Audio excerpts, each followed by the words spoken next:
Beşinci soruyla devam ediyoruz. 3 basamaklı 2AB doğal sayısı. 2 basamaklı AB doğal sayısı. AB 2 basamaklı olduğuna göre A 0 olamayacaktır. Aklınızda bulunmalı. Elde edilen bölüm 15, kalan B'dir. A artı B kaçtır? Yani bölme algoritmasını yazıyoruz. Bölünen sayı eşittir. Onu bölen sayı, yani burada AB, bu 2 basamaklı, dikkat ediyoruz. Çarpı bölüm artı kalan.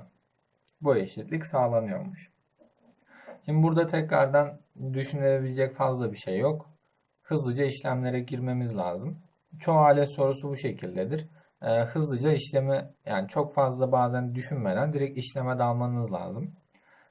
Dalıyoruz. 200 artı 10A artı B. Yapılacak şey burada AB'leri açmak. Başka yapacak hiçbir şeyimiz yok. 10A artı B çarpı 15 artı B. Burada eşitlikleri hepsini tek tek böyle yazmamak için bazı şeyleri kafamızdan hızlıca ilerleteceğiz. A'ları B'leri bir yere toplayacağız. 150A, 10A da buradan 140A kalacak. Burada 15B, 16B. Bu B'yi de aldık. Yani 15B. 200 bu tarafta kaldı. Şimdi burada sadeleştirebiliriz. Ama şöyle eşitliğe baktığımızda zaten değerler aslında açık. A'nın 0 olamayacağını biliyoruz.